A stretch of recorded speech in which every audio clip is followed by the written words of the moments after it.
प्रभु यीशु मसीह के नाम में जय मसीह एंड शबद शालोम। आइए हम लोगों ने साधु सुंदर सिंह का भाग 4 तक हम लोगों ने सुन चुके हैं और आज हम लोग सुनने वाले हैं भाग 5। आइए उनके जीवन में क्या हुआ हम लोग जानते हैं। पृथ्वी की सतह पर ऐसा कोई क्षेत्र नहीं है जिसने मानव कोशिश को मध्य एशिया में तिब्बत के पठार से ज्यादा चुनौती दी है। कहीं 100 मील के विशाल हिमालय, श्रीलंका के पहाड़ जो करोड़ों भारतीयों को सहारा देते हैं, जो संभवतः पृथ्वी की सतह पर ऐसा कोई क्षेत्र नहीं है जिसने मानव कोशिश को मध्य एशिया में चुनौती दी है। जब सुंदर ने अपनी आंखें उसकी ओर उठाई तब सुंदर के लिए वह कार्य एक अविजयी किले के समान प्रतीत हुआ। साहसी पर्वतारोहियों और अन्वेषक ने उसकी ऊंचाइयों पर चढ़ के उसके रहस्यों को खोजने की कोशिश की है। राजनीतियों ने संधि पत्र तैयार किया और कुछ क्रूस के संदेश वाहकों ने मसीह के नाम को वहां स्थापित करने के लिए खतरनाक प्रयास किए हैं। सन 1946 में आबिस हुक और गाबेट नाटकीय यात्रा करके उत्तर पूर्व से पहुंचे। यह यात्रा जो 1.5 साल तक चली, उनकी इच्छा थी कि मनुष्य जाति के उद्धार के लिए क्रूसित मसीह का प्रचार करें। यद्यपि तिब्बतियों द्वारा उन्हें अच्छी तरह स्वीकार किया गया। 2 महीने के बाद वो लहासा छोड़ने पर मजबूर हुए। चीन के राजदूत के द्वारा यह संपन्न हुआ, पर अब्बास ने उसे मानवीय सहयोग के कहीं आगे देखा। सब भलाइयों का दुश्मन जो हमारे उद्देश्य को नष्ट करके भरसक प्रयास कर रहा था, हमें ऐसे देश से निकलना चाह रहा था जो शायद उनसे अपने राजा के लिए चुना हो।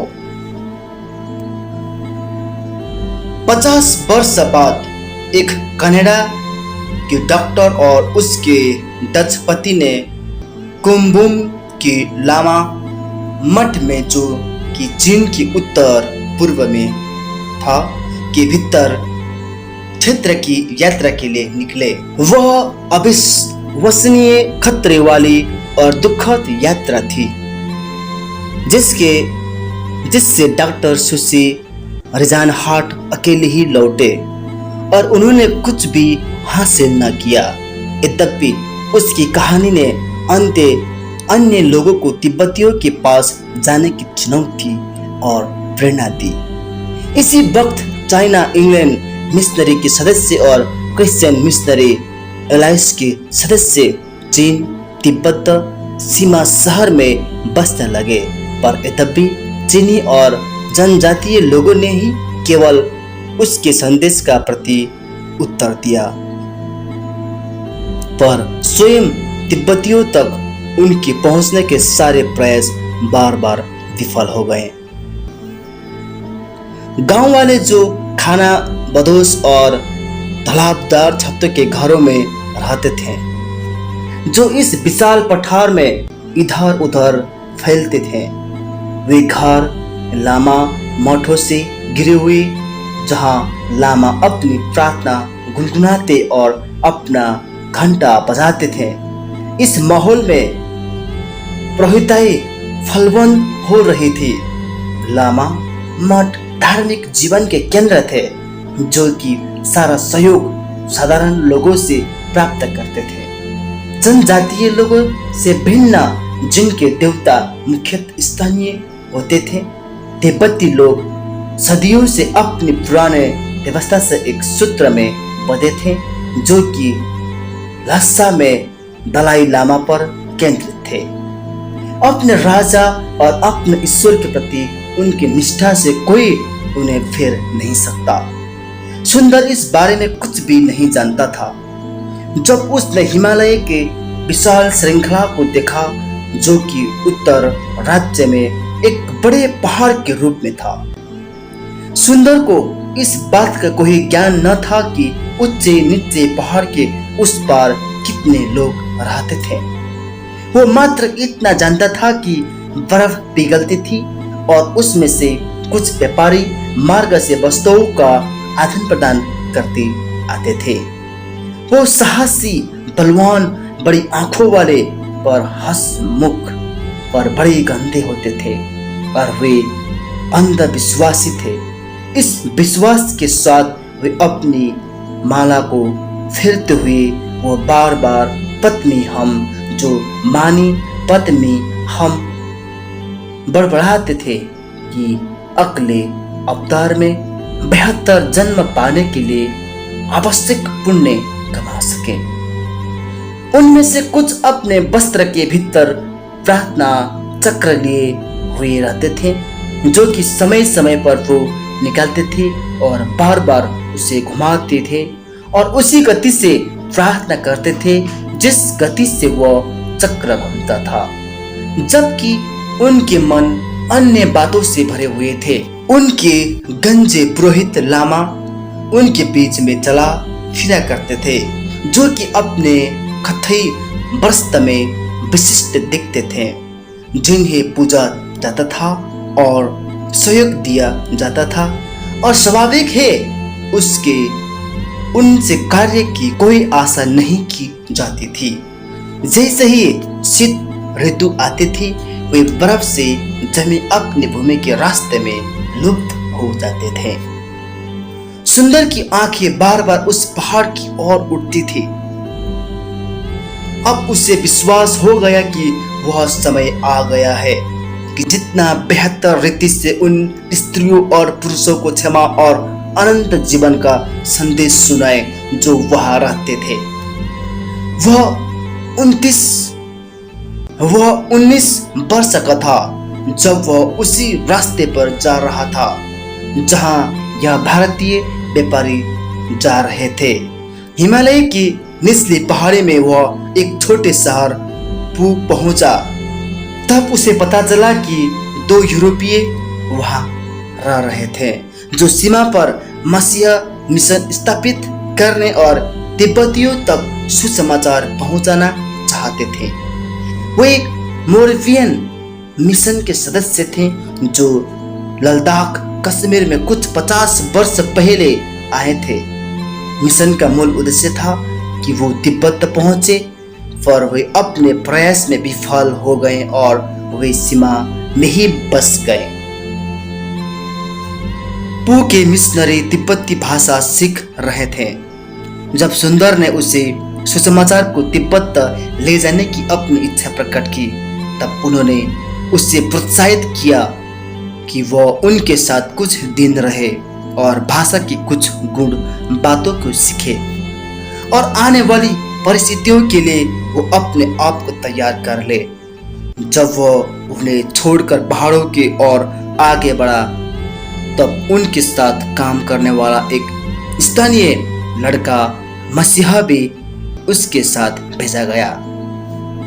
सुंदर उसके साथ के लिए आभारी था। वो ऐसे लोग के बीच जा रहा था जिनके रीति रिवाज और जीवन शैली से पूर्णतः अपरिचित था और एक ऐसे व्यक्ति जिन्हें वो जानता था कि उसकी मदद के बिना उसका हाल अपनी पहली यात्रा से भी बुरा होता, इसमें कोई संदेह नहीं था। उसे उनके भोजन से अभ्यस्त होना था जो कि उसके हजमे के लायक न था तथा जिसमें भुना जौ का आटा, बदबूदार मक्खन, नमकीन थी। इससे बदतर यह था कि तिब्बती कभी नहाते ही नहीं थे। उनके चेहरे और हाथ बहुत गंदे थे और वो जब ठंड से बचने के लिए बदबूदार मक्खन लगाते थे उनके शरीर से आने वाली दुर्गंध से उसे परेशान करती थी। जब वे जान गए कि उनके स्वयं के धर्म से भिन्न दूसरे धर्म का प्रचार करने आया है, जल्द ही उनकी निर्विरोध रुचि आक्रामकता में बदल गई। उसे जल्द ही पता लग गया तो कट्टर धर्मावली थे। उनकी विशाल भूमि जो एक जाल के समान थी, उनकी सीमा के एक छोर से दूसरे छोर तक फैला। लामा का शासन और पुरोहित से बधे हुए थे। उन्हें चेतावनी दी जा चुकी थी कि एक विदेशी पराई शक्ति उनके धर्म को नष्ट करने की योजना बना रही थी, अतः वह पूर्ण शक्ति के साथ उसका सामना करने के लिए तैयार थे। पहली यात्रा कुछ हफ्तों तक चली और सुंदर और उनके साथियों ने कोई विरोध का सामना नहीं किया। लामाओं ने लोगों को उनके बचाव के प्रति चेतावनी दी, पर जो कठिनाइयों का उन्होंने सामना किया वह वो थी जो ऊंचे नीचे पहाड़ पर चलने के दौरान कोई भी सामना करता। उन्हें ताज्जुब हुआ जब एक लामा मठ में लामाओं के प्रधान ने उनका स्वागत किया और ध्यानपूर्वक सुना जो वो कहना चाह रहे थे। सुंदर धीरे से तिब्बतियों के बीच पथ प्रदर्शन के काम के लिए अग्रसर हुआ, जो कि उसके जीवन का अभिन्न अंग बनने वाला था। उस समय से उसने गांव-गांव घूमना जारी रखा। कभी कभी वो भारत के शहरों में भी आता था। उसके दिमाग में उस समय का हर वक्त ख्याल रहता था जब हिमालय की निचली पहाड़ी की बर्फ पिघलेगी। साल दर साल यह देखा गया कि वो व्यापारियों और तीर्थयात्रियों के समूह के साथ रास्तों से गुजरते हुए हिमालय के दूरस्थ क्षेत्र तक पहुंचते थे। इससे पहले कि यह तय उसके जीवन में हावी हो, एक अंतराल आया जिसने उसके मसीहा होने की क्षमता का परीक्षण किया और उस समय उत्तर भारत की कलिसियाओं की कमजोरियों को उजागर किया। वह लाहौर में संत जॉन डिवाइनिटी कॉलेज का विद्यार्थी बना। वहां वो कई युवकों के संपर्क में आया जो सेवकाई के लिए प्रशिक्षण पा रहे थे। वह उनके निचले आत्मिक स्तर को देखकर बड़ा निराश हुआ। उसने अपनी इच्छा से नहीं, पर लाहौर के एंग्लिकन बिशप डॉक्टर लिफ्राय के आदर और प्रेम की वजह से अपना नाम लिखवाया। डॉक्टर लिफ्राय ने देखा कि सुंदर को प्रचारक के रूप में असाधारण वरदान प्राप्त है और अपने स्वामी के प्रति उसका संपूर्ण समर्पण दूसरों को प्रभावित कर रहा था। इससे बेहतर और क्या हो सकता था कि वो एंग्लिकन सेवकाई के लिए प्रशिक्षण प्राप्त करे और इसके द्वारा वह द्वार खुल जाएंगे जो अन्यथा बंद थे। धर्म विज्ञान की शिक्षा के साथ साथ अभिषेक का भी अवसर होगा और पूरे भारतवर्ष के एंग्लिकन समाज में एक सम्मानित पद भी प्राप्त होगा। डॉक्टर लिफ्राय और अन्य पश्चिमी मिशनरी जो उसके अच्छे मित्र साबित हुए, विचार अनुसार सुंदर धर्म विज्ञान का विद्यार्थी बन गया।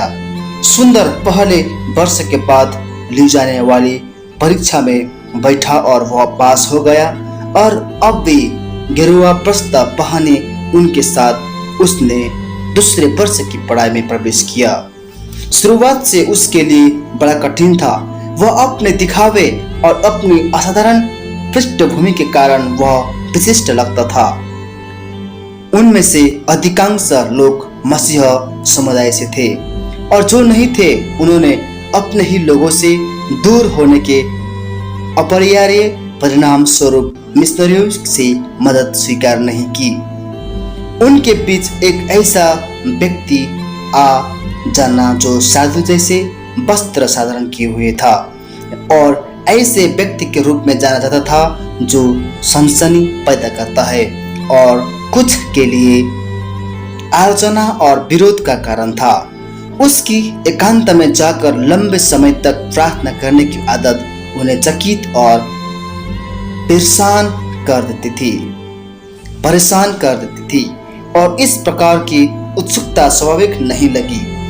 उनमें से एक विद्यार्थी अपने अप्रसन्नता व्यक्त करने में इतना स्पष्ट था कि सुंदर उसके व्यवहार से हैरान और हतोत्साहित हो जाता था। वो अचरज करता था कि क्या यह उसकी गलती है, क्या उसमें ऐसी गड़बड़ी थी जिसके बारे में उसे पता न था। एक दिन में वह इन सब बातों को लेकर अपने आप में इतना बोझ महसूस करने लगा कि वो बाहर निकल पड़ा और एक वृक्ष के नीचे बैठकर प्रार्थना करने लगा। इस बात से बेखबर कि उसका सताने वाले ने उसे देख लिया है और उसके पीछे खड़ा है। वह आंसू बहा बहा कर प्रभु से जोर जोर से प्रार्थना करने लगा कि वह उससे बताए कि क्या वह इसके लिए स्वयं दोषी है और यदि उसने अनजाने में कुछ किया है तो उसे क्षमा करे। उसने उस व्यक्ति के लिए विशेष रूप से प्रार्थना की, इस बात से बेखबर कि वह वृक्ष के पीछे छुपा सुन रहा है। उसने परमेश्वर से निवेदन किया कि वह उन दोनों के बीच सच्चे प्रेम को स्थापित करे। उसकी प्रार्थना उसी वक्त वही सुन ली गई। वह लुक छिप कर देखने वाला व्यक्ति ने जो कुछ भी सुना उससे वह बहुत प्रभावित हुआ। वह सामने आया और सुंदर के बाजू में गिरकर क्षमा मांगी। दोनों अच्छे मित्र बने। कई साल पहले उसे सताने वाला अब एक चर्च का एक ईमानदार कार्यकर्ता बन गया। मसीहा की और मुड़ना उसका तब हुआ जब उसने सुंदर के पेड़ के नीचे प्रार्थना करते सुना था। इसी समय स्ट्रोक्स एक नए संघ की स्थापना करने के लिए 3 युवा साक्षी लेकर लौटा, जो कि फ्रांसियन संघ पर आधारित थी। इस संबंध में उसे कैंटरबरी की प्रमुख ने बिशप से संपर्क किया। इस विचार की स्वीकृति अध्यात्मक से लेकर भारत आए और इसका उद्घाटन समारोह लाहौर कैथेड्रल में हुआ। इस संघ के 5 सदस्य थे, जिनमें सुंदर ही एकमात्र भारतीय था। उसने परमेश्वर के सामने प्रतीक्षा की थी कि वो जगत का त्याग करेगा और अपने जीवन को सुसमाचार के प्रचार के लिए समर्पित करेगा। धर्म विज्ञान, चर्च, कलीसिया का इतिहास, आम प्रार्थनाओं की पुस्तक मंडल विद्या धर्म के इतिहास का अध्ययन करने में जो करीब साल भर लगाया, जब समाप्त हो गया तब उसे यह आश्चर्यपूर्ण बात पता चली कि अपनी सारी गतिविधियों को एंग्लिकन समाज तक ही सीमित रहना पड़ेगा। उसे पहले इस बात का पता न था कि उस पर इस प्रकार का प्रतिबंध लगाया जाएगा। उसे प्रचार करने का लाइसेंस प्राप्त हो गया था, पर मात्र एंग्लिकन कलीसिया के पास जाना और बाकी सभी को असंख्य गांव वालों को छोड़ देना, जहां कहीं भी जीवन का सही मार्ग नहीं बताता था, स्वीकार न था। उसने जल्दी अपना निर्णय नहीं लिया, पर उसने विचार किया और प्रार्थना की। वह और भी बेहतर रीति से जान गया कि परमेश्वर ने इस प्रकार के मार्ग की योजना उसके लिए नहीं बनाई, पर उसे प्रभु यीशु से प्रेम करने वाला सभी के पास पहुंचने और उनसे सहचर्य करने की स्वतंत्रता चाहिए थी, चाहे वो किसी भी वर्ग का धर्म के हो। वह डॉक्टर लिफ्राय के पास गया, उसे अपनी स्थिति समझाई और अपना लाइसेंस वापसी कर दिया।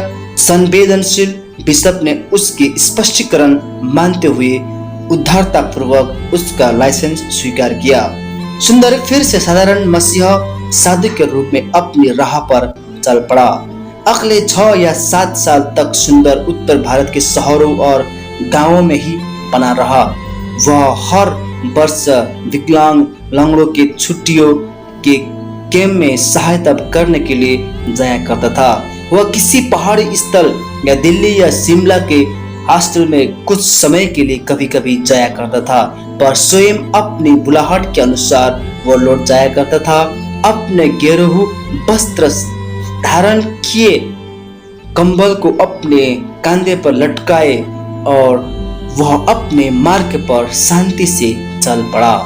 वह हर दिन सुबह के समय प्रार्थना और मनन करते हुए बिताता था। वह मील दूर मील चलता था और जहां कभी भी अवसर प्राप्त होता रुककर प्रचार किया करता था। उसकी लंबे समय तक की उपस्थिति हमेशा स्वीकार नहीं की जाती थी, पर एक दिन उसे कुछ पुरुषों को फसल काटते हुए देखा। वह उनके पास प्रचार करने के लिए गया और वो कुछ देर तक बिना कुछ कहे सुन रहे थे कि फिर उस पर बरस पड़े। उन्होंने उससे कहा कि वह एक नए धर्म के बारे में सुनना पसंद नहीं करेंगे। उनके पास काम था। फिर उनमें से एक ने पत्थर उठाकर ऐसा निशाना लगाकर मारा कि उसका चेहरा कट गया। उसने चोट को थपथपाया और बुद्धिमानी से कुछ भी न कहा, पर वह किसी कारण से वहां से नहीं गया। कुछ समय पश्चात जिस व्यक्ति ने उसके चेहरे पर पत्थर मारा था, उसके सिर में ऐसी जोर भयंकर दर्द उठा कि उसे काम रोकना पड़ा। सुंदर को मालूम था एक हंसिया फसल कटने के समय खाली रहना बड़ी बात है। वह आगे बढ़ा, उसने हंसिया उठाया और उसे जलाने लगा। इससे उस व्यक्ति पर अच्छा प्रभाव पड़ा। वह तब तक काम करता रहा जब तक उन सबों ने काम करना बंद न कर दिया। उनके आमंत्रण पर वह कुछ खाने के लिए गांव वापस हुआ। उसके जाने के बाद ही जो कुछ उन्होंने काटा था उनका हिसाब लगाया। उनके आश्चर्य का ठिकाना न रहा जब उन्हें पता चला कि अन्य दिनों की अपेक्षा उन्होंने ज्यादा काटा है। उनका आश्चर्य विस्मय में बदला गया। यह इसीलिए हुआ क्योंकि एक पवित्र जन उनके साथ फसल काट रहा था। एक पवित्र जन पर उसके संदेश को उन्होंने अस्वीकार किया था। उस वक्त उन्होंने उसे ढूंढने की कोशिश की, पर वो वहां से जा चुका था। उनमें से एक काटने वाले ने, जो अब साधु का संदेश सुनना चाहता था, इस घटना को उत्तर भारत के अखबार में छपवाया गया। जो अब साधु का संदेश सुनना चाहते थे और उनसे विनती की उनके पास वापस ही लौट आए। हिमालय के मैदान की एक यात्रा में इस बार उसकी भेंट एक पुरुष से हुई जो बहुत परेशान था और उससे पैसे की मांग की। कपड़े से ढकी एक आकृति की और उसने इशारा करते हुए कहा कि उसके मित्र की मृत्यु रास्ते में ही अचानक हो गई और उसे दफन करने के लिए उसके पास पैसा नहीं है। सुंदर के पास 2 सिक्के और एक कंबल था। उसने यह उसे देकर आगे बढ़ गया। कुछ देर पश्चात वह उसके पीछे रोता हुआ दौड़ता आया और हांफते हांफते कहा कि उसका मित्र मर गया है। सुंदर आश्चर्यचकित हो गया। हाँ, तुम्ही ने तो कहा था। वह मनुष्य फूट पड़ा। फिर उसने बताया कि वह वास्तव में मर गया है। यह सारी बात झूठ थी। वे और उसके साथी इस तरह बारी बारी से मरने का बहाना करके लोगों को लूटते थे, पर अब उन्होंने एक पवित्र जन से झूठ बोला था और उसका कंबल और पैसा ले लिया, जिसके लिए उनका न्याय इस प्रकार हुआ। उसका साथी मर गया था। वह परेशान व्यक्ति ने कहा, अब क्या संकट आने वाला था। यह व्यक्ति पश्चाताप के भाव से मर गया था। स्वाभाविक है कि सुंदर के पास उसका उत्तर था। उसने कहा कि ऐसा कोई पाप नहीं जो क्षमा नहीं किया जा सकता है, क्योंकि परमेश्वर के पुत्र ने पापियों के लिए एक क्रूस पर सजा पहले से ही भोग लिए है। वह मनुष्य के लिए एक आश्चर्यजनक सुसमाचार था। वह इसे स्वीकार करने के लिए तैयार था। इसका परिणाम यह हुआ कि कुछ समय सुंदर के साथ बिताने के पश्चात वह एक मिशन स्टेशन गया, जिसके बारे में सुंदर ने बताया था कि वह बपतिस्मा लेकर चर्च का सदस्य बन गया। इस प्रकार की घटनाएं आम न थी, पर इसका समाचार फैलता गया और सुंदर जब किसी शहर या पहाड़ी स्थल पर जाया करता था तब हमेशा ऐसे लोग होते थे जो उससे मिलना चाहते थे। जब वह दिल्ली में था तब जो बच्चे उसके हॉस्टल के कमरे में आए थे उन पर उसका प्रभाव काया पलट करने वाला था। उनमें से एक काया पलट करने वाला ने अपना सरकारी प्रतिष्ठित पद त्याग दिया था ताकि वे पूर्णकालीन मसीह सेवा करने के लिए मुक्त हो सके। उनमें से एक ने दुनियावादी नौकरी करने के विचार त्याग दिए और पास्टर बनने के लिए प्रशिक्षण प्राप्त किया। इससे अधिक आश्चर्यजनक बात यह थी कि जब एक उच्च जाति वाले विद्यार्थी को यह पता चला कि उसके कॉलेज का एक अछूत मेहतर बीमार था, वह मेहतर के घर गया, उसकी देखभाल करके उसे स्वस्थ कर दिया। ऐसी बात कॉलेज में पहले न हुई थी। पहाड़ी स्थानों या शहरों में रहते समय सुंदर ने कुछ मित्र बनाए जो कि उसके पूरे जीवन काल में स्थिर रहे। उनमें से एक न्यूजीलैंड वासी रेवरेंड टी.ई.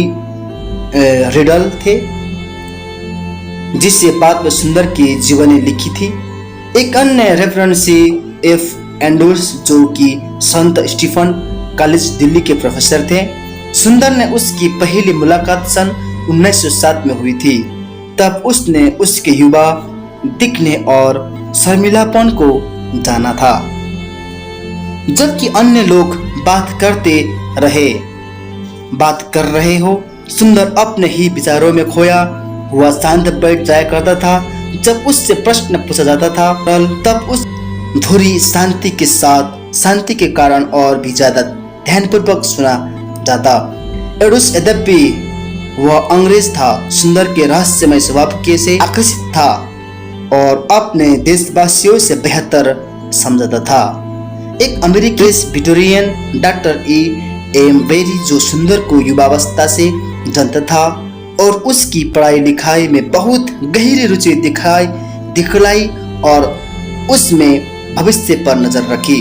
डॉक्टर बेरी लुधियाना में एक साप्ताहिक हिंदुस्तानी मसीह अखबार का संपादन करते थे। वही वो पहला व्यक्ति था जिसने अपने अखबार में प्रकाशन हेतु अपनी गतिविधियों के बारे में रिपोर्ट मंगाई थी कि उसे अपने अखबार में प्रकाशित कर सके। सुंदर ने इसमें दूसरों के लिए चुनौती और प्रेरणा देने का अवसर देखा जो पहले से उसकी गहरी चिंता का विषय था।